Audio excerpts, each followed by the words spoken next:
This video is presented to you by Will Smith from the 90s. Come on and get me!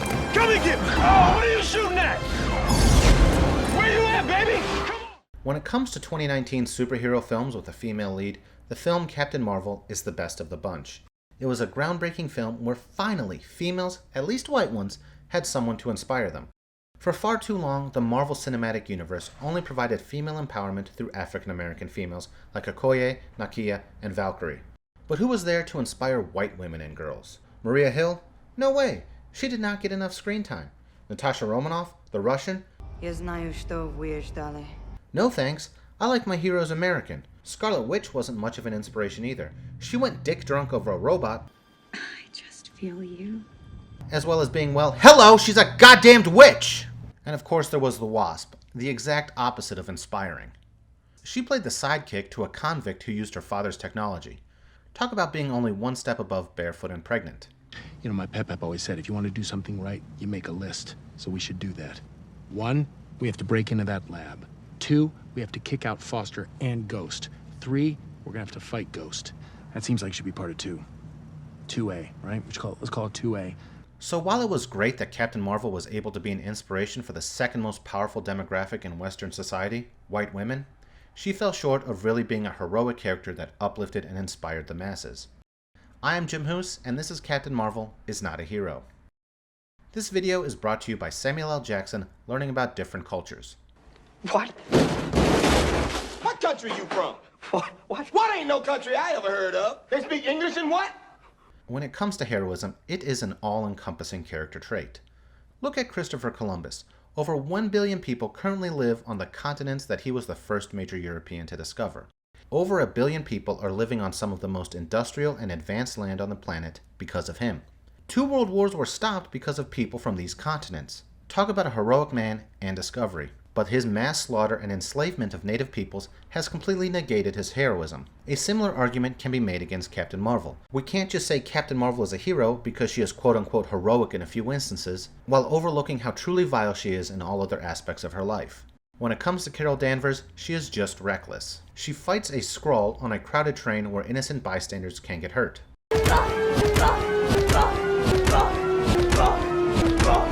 She passes over a double yellow line.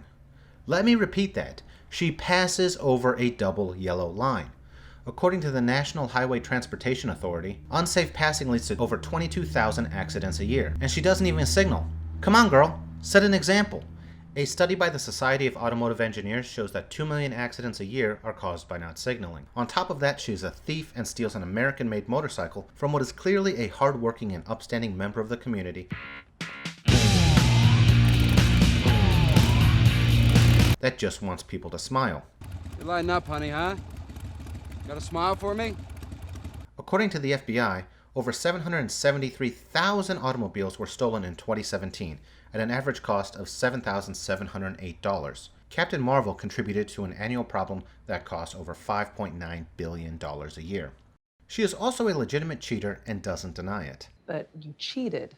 Took a shortcut. Since when is a shortcut cheating? Since it violates the predetermined rules of engagement. I definitely don't remember those. Of course you don't.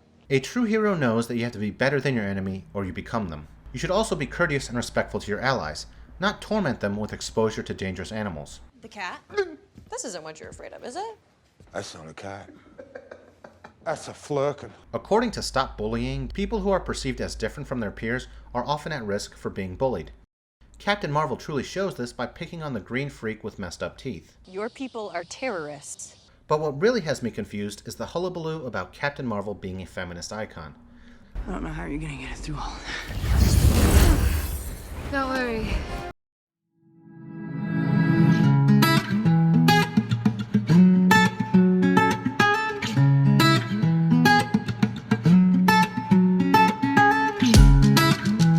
Let's do a quick rundown of the feminist undertones of this supposed feminist icon. For starters, she substantiates the female stereotype of women being bad drivers by literally crashing a plane.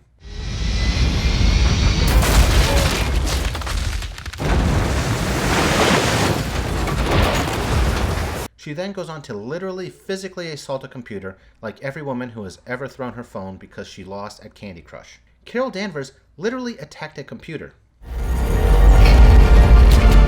According to the National Center for Women and Information Technology, females make up 19% of students that take advanced placement tests for computer science, and only 18% of college graduates with a degree in computer science.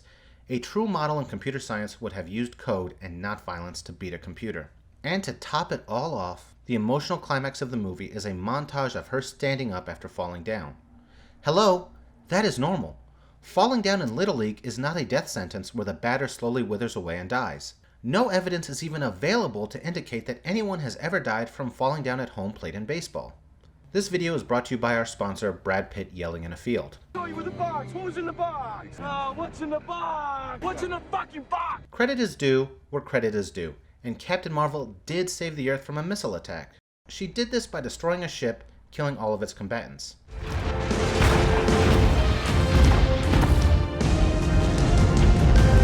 As well as all the innocent cooks, janitors, medical staff, and mechanics. About 10% of a naval ship engages in completely non-combat duties, such as cooking and janitorial work. About 70% of a ship's crew members help with combat operations but do not actively engage in combat, such as equipment maintenance, repair, or preparation. Usually, less than 20% of a ship's crew is directly involved in the decision-making or carrying out of combat operations. And to top it all off, Carol Danvers holds the dishonor of literally quoting the KKK and other white supremacists. Auntie Carol's right. They need the wrong home.